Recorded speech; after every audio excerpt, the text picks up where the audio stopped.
casa, Senhor. Meu Deus, te agradeço. Graça e paz, queridos. É uma honra estar aqui junto com a Igreja de União da Vitória. Amém? Que é uma vitória. Vocês não têm ideia da alegria que tenho de estar em Rondônia neste momento, mesmo que seja de maneira virtual. Mas é uma honra para mim estar nesse lugar que marcou minha vida e a vida da minha família. Pastor Marcos, irmã Késia, eles não têm noção do quanto isso significa para mim estar aqui. E eu quero deixar isso externado. Eu amo Rondônia, eu amo o povo de Rondônia, porque eu tive marcas profundas. Em apenas 2 anos, eu tive marcas tremendas e que fluem na minha vida até o dia de hoje. Uma delas é o pastor Marcos, né? E eu quero compartilhar com vocês uma palavra neste momento. O tema que me foi passado é esperança em tempos difíceis, né? E eu gostaria de ler Romanos capítulo 15, versículo 13. Romanos 15, 13, que diz assim: que Deus, a fonte de esperança, os encha inteiramente de alegria e paz, em vista da fé que vocês depositam nele, de modo que vocês transbordem de esperança pelo poder do Espírito Santo. Vou ler novamente. Que Deus, a fonte de esperança, os encha inteiramente de alegria e paz, em vista da fé que vocês depositam nele, de modo que vocês transbordem de esperança pelo poder do Espírito Santo. Amém. Queridos irmãos, nós somos o povo da esperança. Nós não somos um povo, nós somos o povo da esperança. A Bíblia diz que nós fomos chamados para uma viva esperança. Nós somos um povo de fé. E Hebreus 11 diz que a fé é a certeza de coisas que esperamos. Esperamos, de esperançar. E nós temos sido o povo de fé que sobrevive a catástrofes, que sobrevive a dilemas, problemas. Um povo de fé que é o contato de Deus neste tempo. E nós temos vivido um tempo, queridos, onde esperança é uma espécie de sentimento de luxo. Nesse momento que nós estamos vivendo, a esperança parece coisa rara. E por mais que nós sejamos o povo da esperança, em alguns momentos parece que nós surtamos. No momento de crise parece que existe um surto, existe um apagão na nossa mente e a nossa fé se vai, a nossa esperança parece que é roubada pelo infortúnio, parece que nossa esperança é roubada pelo caos, roubada pelas desgraças que acontecem à nossa volta. Parece que neste momento nós esquecemos daquilo que realmente nos move, nós esquecemos daquilo que move a nossa fé, daquilo que nos motiva. Nós esquecemos às vezes dos nossos princípios e a Bíblia diz em 1 Coríntios capítulo 15, versículo 19, que se a nossa esperança em Cristo se limita a esta vida, se limita a apenas esta vida, nós somos os mais infelizes de todos os homens. Então a nossa esperança não está pautada naquilo que é racional, a nossa esperança normalmente não está pautada naquilo que é visível, a nossa esperança está naquilo que ninguém está vendo, mas que nós, que cremos no poder de Deus, conseguimos ver. Vivemos uma vida vendo aquilo que outras pessoas não conseguem ver. Então, com certeza, nós cristãos, aqueles que servimos a Cristo, temos motivos de sobra para continuarmos tendo esperança. Nós temos inúmeras razões para continuarmos crendo em Deus e tendo esperança em dias melhores, se não aqui na eternidade. O apóstolo Paulo, ele chegou a um momento da sua vida, um nível de comunhão com Deus, que ele dizia o seguinte, para mim o viver é Cristo e o morrer é lucro. Se eu estou vivendo aqui, eu vivo em Cristo. Se eu morrer, eu vou com Cristo. E queridos, eu gostaria de, nesta noite, compartilhar com vocês apenas uma razão para nós continuarmos tendo esperança. E esta razão é, Deus continua no mesmo lugar de sempre. Deus não saiu do seu lugar de sempre. Desde a eternidade, Deus permanece no mesmo lugar. Isaías capítulo 6 diz que o Senhor está assentado num alto e sublime trono. Foi assim que Isaías declarou, no ano em que morreu o rei Uzias, eu vi o Senhor assentado num alto e sublime trono. Deus está assentado no seu trono. Não existe crise no céu, meus irmãos. Nós às vezes vivemos uma crise de fé, uma crise social, uma crise na saúde, mas lá no céu não existe crise. Eu continuo crendo que Deus está no controle de tudo, Ele continua sendo o Senhor, Ele continua sendo o mesmo, Ele é o mesmo ontem, hoje e será eternamente. Deus não mudou. No Salmo 93, do versículo 1 ao versículo 5, declara que Deus está assentado no seu trono. Deus continua sendo soberano. Nada mudou no céu, nada mudou na soberania de Deus, nada mudou na onipotência de Deus. Eu não consigo ver o nosso Senhor, o nosso Deus, correndo de um lado para o outro, se descabelando e tentando descobrir o que vai fazer com o caos.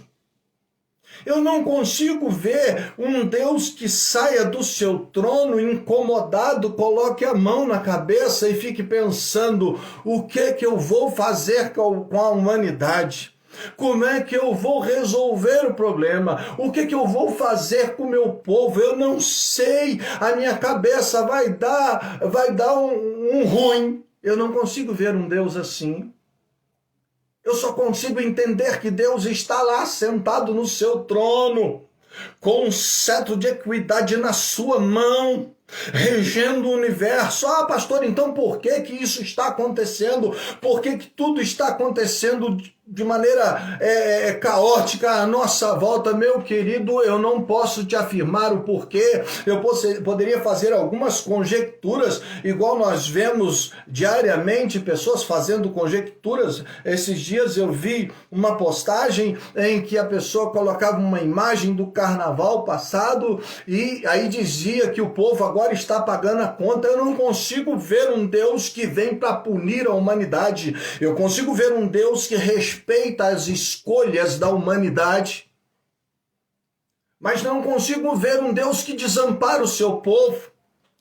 Davi, ele disse lá no Salmo 27, verso 10, ele disse, se meu pai e minha mãe me desampararem, o Senhor me acolherá. O Senhor não vai me deixar perecer. Ele diz assim, uma coisa eu pedi ao Senhor e eu vou buscar, que eu possa morar na casa do Senhor todos os dias da minha vida para contemplar a formosura do Senhor e aprender no seu templo. Então não existe crise no céu, meus amados. Em Apocalipse capítulo 4, do verso 1 ao 11, mostra que Deus não apenas está no trono, mas Ele continuará lá no trono, no final da história, assentado no seu trono, continuando sendo Deus Todo-Poderoso. Meus amados, eu gostaria que você, neste momento, abrisse os seus olhos para o Deus da Bíblia, Não dá para querer ter esperança no momento em que tudo diz não para você, apenas com as suas forças. Então não olhe para o Deus das emoções, não olhe para o Deus das circunstâncias, olhe para o Deus da Bíblia. E isso vai trazer esperança viva no seu coração. Se você conseguir enxergar o Deus da palavra no meio do caos, você vai descobrir que Deus está no lugar que sempre esteve, no seu trono de glória. O nosso Deus não mudou, Ele continua controlando tudo, Ele é Senhor dos senhores, Ele é o Rei dos reis. Ele estava, amados, no trono em 700 e poucos, quando Uzias morreu. Não foi assim que Isaías disse lá no capítulo 6?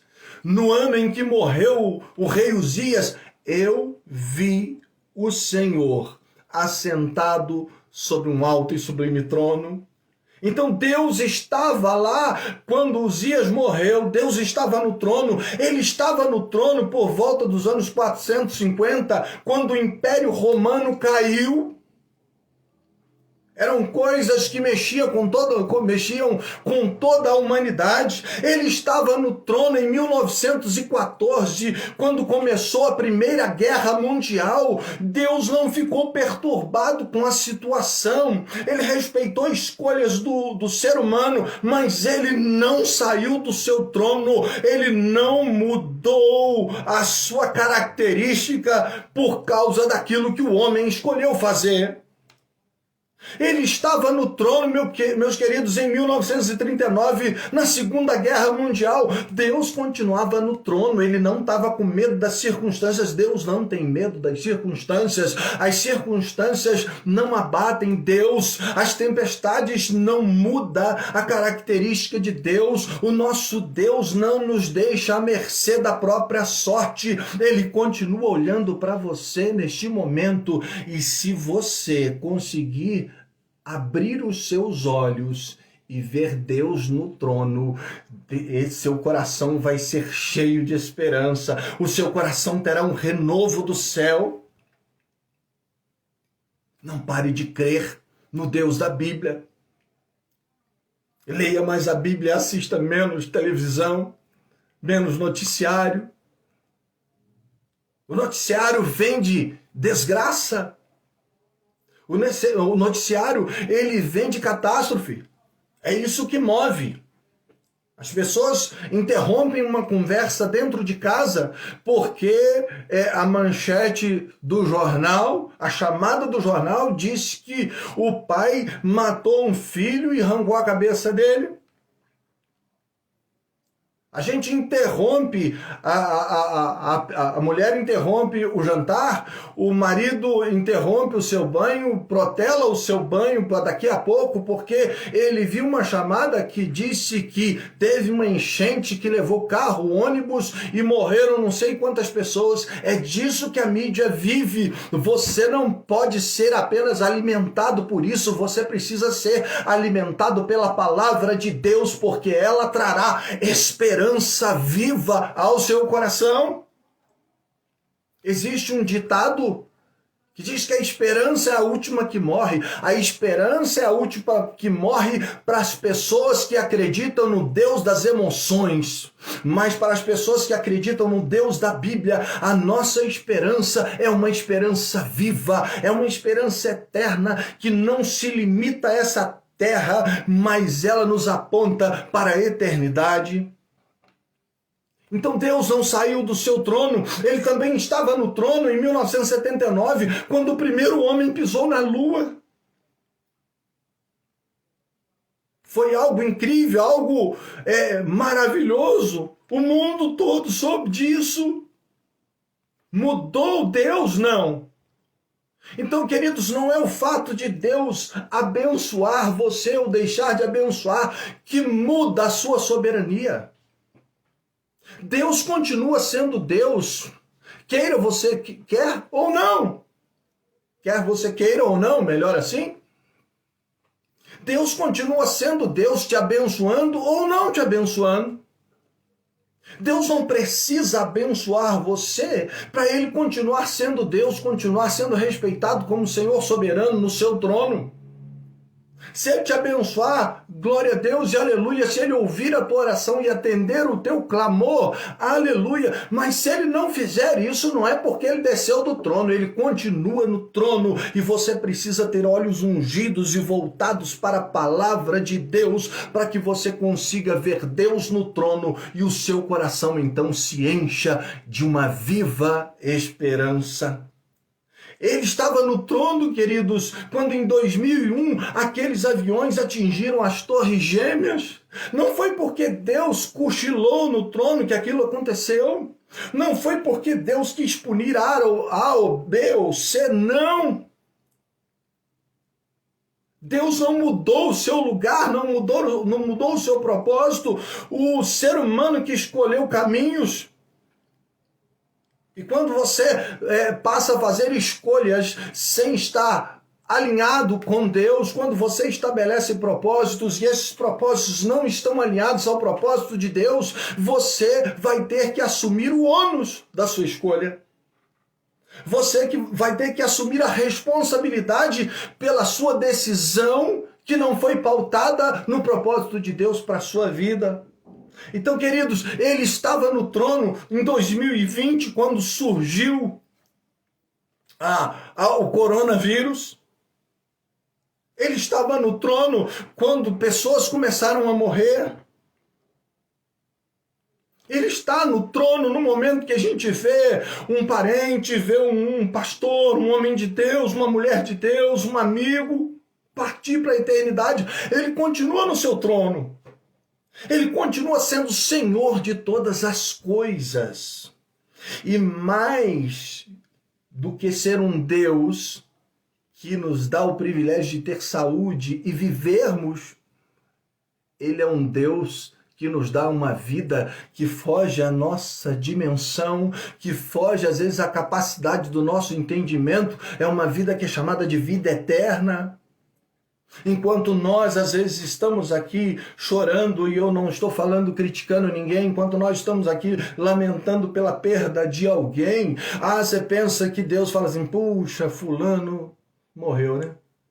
Vou ter que arranjar um lugar para ele aqui. Não é assim que a coisa acontece. Deus está agindo com tranquilidade. Deus está agindo com sobriedade. Ele sabe o que faz. Ele sabe como controla as coisas. Nós é que somos seres humanos e às vezes com a nossa visão humana somos limitados e não conseguimos enxergar aquilo que está além de 10 metros de nós.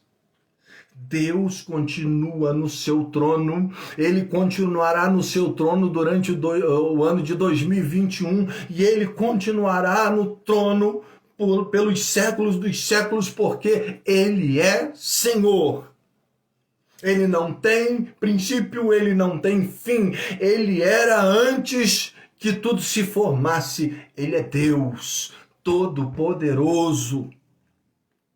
Então, meu propósito nesta noite, entendo que este também é o propósito de Deus, meu querido, é te dizer que o nosso Deus continua no trono. O Salmo 46 diz assim que ele é nosso refúgio e fortaleza, socorro presente no momento de angústia, no momento de tribulação. Nós precisamos entender a dimensão dessa soberania de Deus.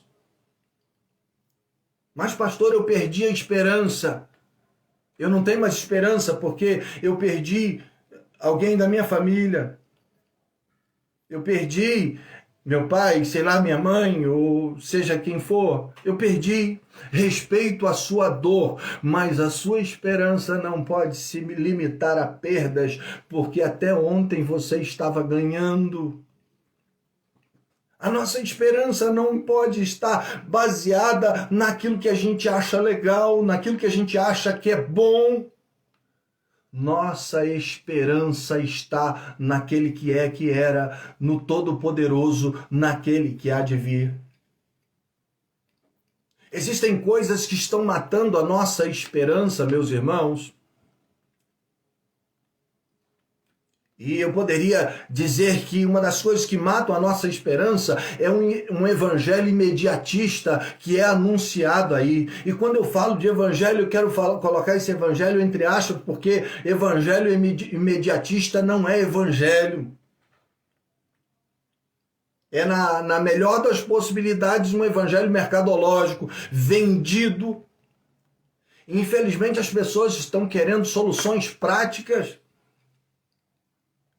Nós temos vivido um tempo do fast food, não é assim? Você está com vontade de comer uma pizza, você entra num aplicativo e daqui, sei lá, meia hora, a pizza está na sua casa. E nós aprendemos com isso. Você vai usar um computador, você clica e se ele já demorou um pouquinho, você já fala assim, eu tenho que mandar formatar. Eu tenho que trocar de computador, comprar um computador novo. O celular começa a travar, você fala assim, meu Deus do céu, eu vou ter que trocar esse celular. Você já começa a pesquisar preço para comprar um celular, porque nós estamos acostumados com as coisas acontecendo rápidas no nosso tempo. E eu quero te dizer que as coisas de Deus não acontecem no tempo que queremos, as coisas de Deus acontecem no tempo de Deus. Então não se perturbe com toda a situação que está à sua volta. Mantenha os seus olhos fitos na palavra de Deus.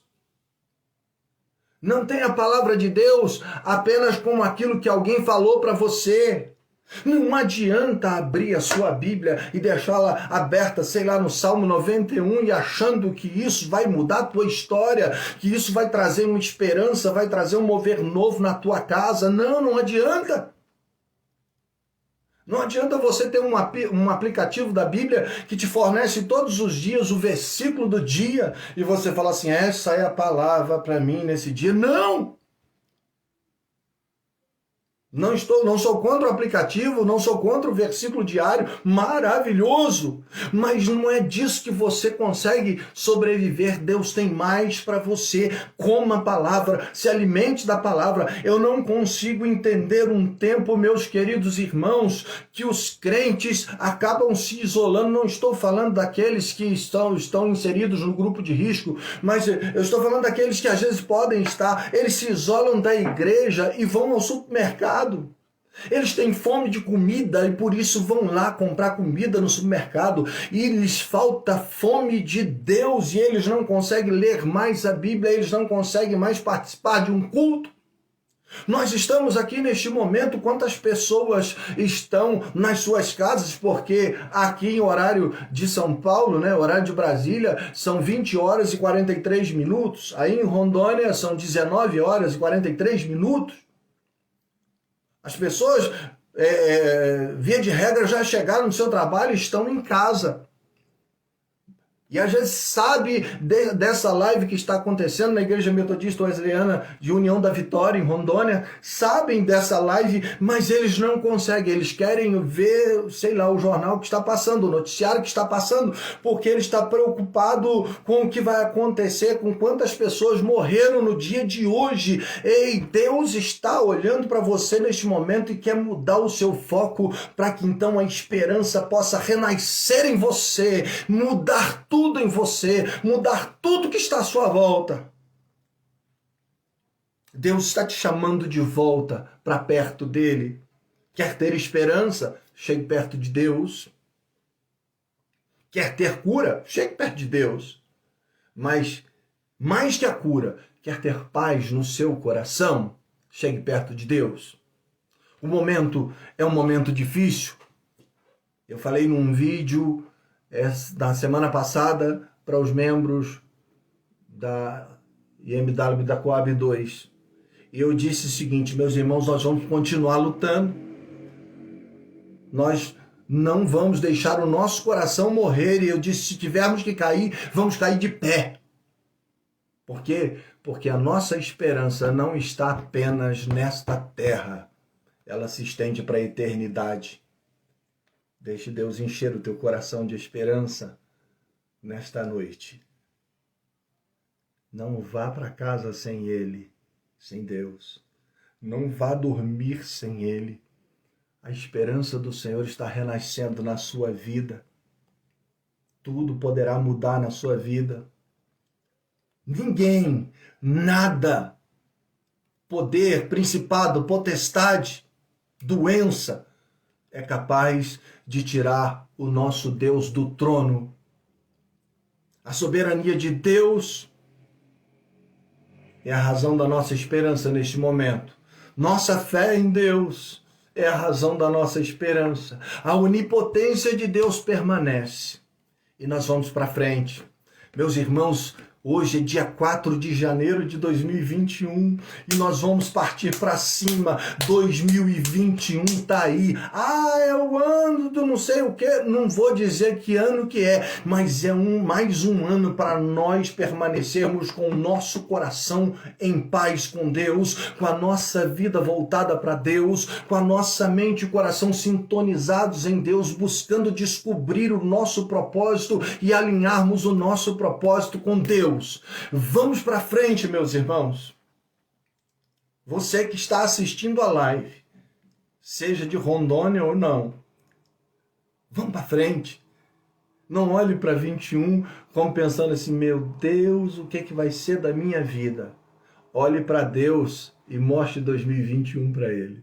Fala assim, aí, Senhor, 2021 chegou e eu estou aqui, o que o Senhor quer de mim? Eu tenho certeza que isso vai encher o seu coração de esperança. E você, neste tempo de crise, terá uma esperança não pautada naquilo que o noticiário disse. Não pautado naquilo que alguém ouviu e falou para você. Mas pautado naquilo que Deus tem para você. Naquilo que Deus já falou para você. Vamos para frente. Vamos marchar. Alguém postou aqui, uma ovelha minha postou aqui, ó. Vamos marchar. Vamos sim, meus irmãos. Moisés chegou diante do Mar Vermelho. O povo estava com ele, ele olha para frente, Mar Vermelho, olha para trás, vem Faraó.